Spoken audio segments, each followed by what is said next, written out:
વરાછામાં એક યુવતીની પરિચિતે પ્રેમજાળમાં ફસાવી દુષ્કર્મ આચર્યો હતો.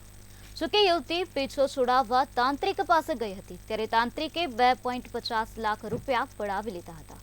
આ સમગ્ર મામલે પોલીસે ફરિયાદ નોંધાતા પોલીસે દુષ્કર્મ ગુજારનાર આરોપીની ધરપકડ કરી છે અને હાલ આ સમગ્ર મામલામાં આગળની કાર્યવાહી હાથ ધરી છે.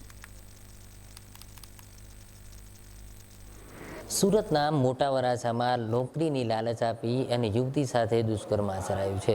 જોઈ શકાય છે જે પ્રકારે ઉત્તરાયણ પોલીસની ગિરફ્તમાં ઉભેલો આ વ્યક્તિ જે છે તે એક યુવતી જે છે તેમને નોકરીની લાલચ આપી અને તેમને મળવા બોલાવી હતી અને મળવા બોલાવ્યા બાદ અલગ અલગ જગ્યાએ લઈ જઈ અને તેમની સાથે દુષ્કર્મ આચર્યું હતું.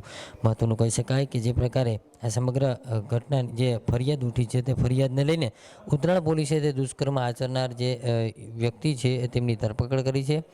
જે પ્રકારે આખો સમગ્ર મામલો સામે આવ્યો હતો તેમાં આ વ્યક્તિ છે તે યુવતીને મળ્યો હતો અને તે દરમિયાન બંને વચ્ચે વાતચીત થઈ હતી. ત્યારે યુવતીએ નોકરી કરવાની ક્યાંક ને ક્યાંક ઈચ્છા દર્શાવી હતી. ત્યારે તેનો જ લાભ ઉઠાવી અને આ યુવાન જે છે તે આ યુવતીના ક્યાંક ને ક્યાંક વાતમાં લલચાવી ફોસલાવીને અલગ અલગ જગ્યાએ મળવા લઈ ગયો હતો. તે દરમિયાન આ યુવતી સાથે દુષ્કર્મ આચર્યું હતું.